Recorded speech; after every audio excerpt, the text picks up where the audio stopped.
Assalamualaikum warahmatullahi wabarakatuh. Nama saya Muhammad Izzaquan bin Muhammad Aisamuddin. Saya berasal dari Segamat, Johor. Hobi saya ialah membaca buku dan bermain bola sepak. Saya bersekolah di SK Kemedak. Kod sekolah saya ialah JBA 7048. Kawasan sekolah saya ialah di dalam kawasan ladang. Saya ingin menceritakan tentang salah satu bahan bacaan saya, iaitu 10 haiwan yang diriwayat di dalam Islam.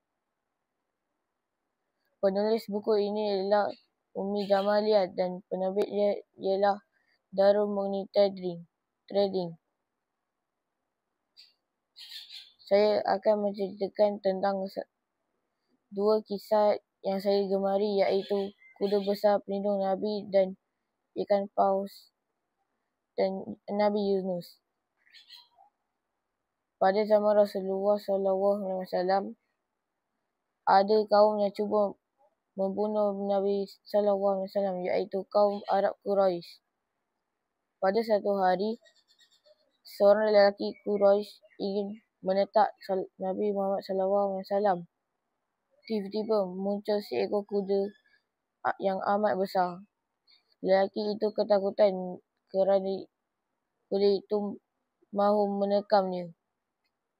Lelaki itu berlari sambil meminta pertolongan dari orang-orang di sekitar. Setelah dari kejadian itu, lelaki itu akhirnya memeluk agama Islam. Pengajaran dari cerita ini ialah janganlah ada bersifat dengki dan sombong. Kisah kedua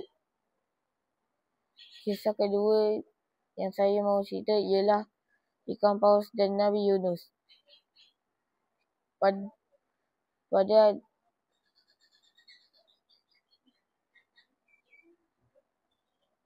Pada zaman Nabi Yunus, ada kaum yang ingkar dan tidak sembah kepada Allah, iaitu kaum Ninawa. Kaum ini diperintahkan oleh seorang raja yang degil dan ingkar, iaitu degil yang ingkar. Pada satu hari, Allah telah mengutuskan Nabi Yunus untuk memberi peringatan dan bimbingan kepada kaumnya.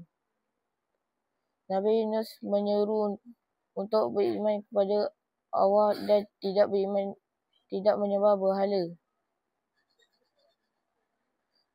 Tetapi kaumnya tidak mendengar seruan Nabi Yunus. Baginda terus menyeru kepada rajanya. Namun rajanya pun tidak mengindahkan seruannya. Baginda tidak menjemu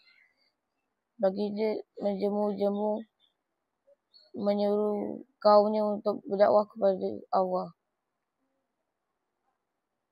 Tetapi tiada seorang pun yang beriman kepada Allah. Baginda terlalu sedih.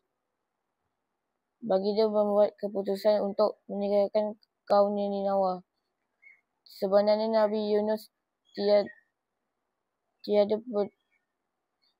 perintah untuk meninggalkan kaumnya. Setelah baginda tiba di pelabuhan, dia melihat ada kapal yang sedang bersiap untuk berlayar. Nabi Yunus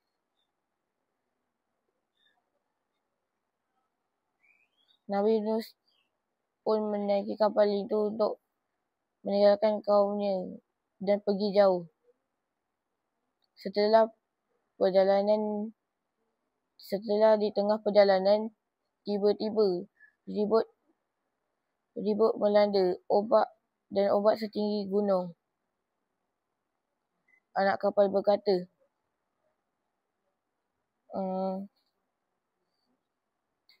adakah kapal kita ada membawa seorang yang membawa bala, kata anak kapal.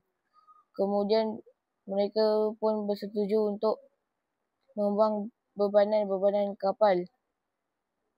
Walaupun telah dibuang tapi masih berat. Mereka pun mencabut undi untuk orang yang untuk dilempar ke laut.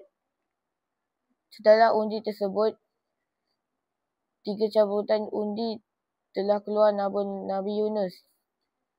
Baginda pun terima.